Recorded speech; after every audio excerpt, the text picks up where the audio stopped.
All right, so here we are outside. It's a nice early evening here in Minneapolis, so there's no reason to stay cooped up in a studio all day. Let's make our way out here and have some fun and get in touch with our bodies a little bit. So let's first describe the reasoning and the rationale behind doing yoga, meditation, and other physical activities, and why they apply to percussion performance and music performance. First of all, I'd make a reference to my pedagogy lecture that's in the beginning of the DVD as an introduction to this lecture. So it has been found that yoga improves posture, balance, coordination, inner limb coordination, and various other things that directly relate to percussion performance and other instrumental performance as well. Yoga can also help people achieve full range of motion and also develop coordination skills that they won't be able to develop just by using their instrumental methods.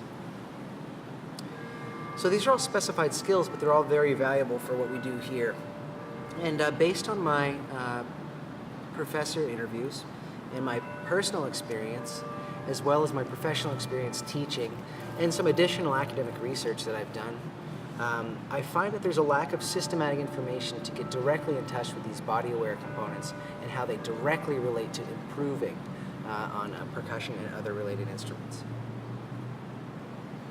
So percussion by nature is very physical. It involves gross motor movement, it involves fine motor movement, it involves muscular endurance and muscular flexibility, as well as a developed proprioception like we talked about earlier in the kinesiology lecture.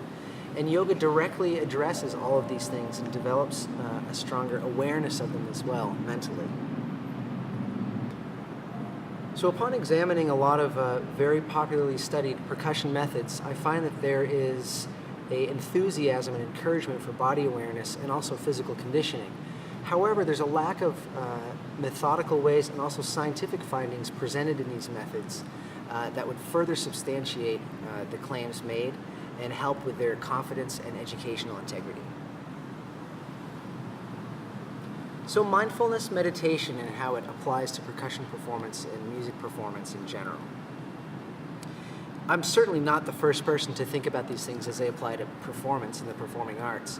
If you think about the work of Matthew Rubishipi, for example, or Madeline Brewser, they're all professionals who have conducted a tremendous amount of work doing clinics and writing books on the topics, as well as other academic research that's available that I strongly encourage you to look into. So meditation is a method that doesn't necessarily have to directly relate to any spiritual or religious practice, but meditation is a tool that allows one to focus their mind. There's many different types of meditation. It's important to understand that there's a lot of different types that are in some ways unrelated if you start to look into the details. For the purpose of this DVD, I'd like to do two different types of meditation. One is called shamatha, or peaceful abiding, and the other is a focused meditation. So the first one we'll do has a very simple yet challenging goal, is just to calm the mind. This is called shamatha meditation. So observing thoughts that may come up and peacefully letting them go and returning to breathing. Breathing is the focal point. So this will help performers who, again, are always faced with very task-oriented things and goal-oriented things, especially when interpreting challenging music and preparing for auditions or performances. So this is just a chance to center one's mind and get in touch with the experiential in preparation for those things. Visualization meditation is slightly different. It's a completely different discipline of meditation itself.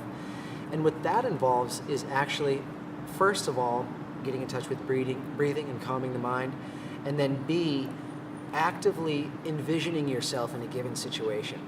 So I've employed these techniques in some classes and lessons and other professional teaching atmospheres in the past with some great success, as well as other professionals who have done the same thing. So what we'll do is we'll do a guided meditation where we envision ourselves in a challenging situation, an audition or a performance, and we'll do some positive affirmation and envision ourselves going through everything, taking in all the sensory information and performing successfully, and that should prepare for a performance. So it's very important that you take a look at my written document with regards to how meditation and yoga and the other alternative approaches how they directly relate to music performance and percussion performance. This is an alternative topic, and it's very difficult to understand just with the methods in this DVD. So please do make reference to my written document and to read more about it. Thanks. Let's get started.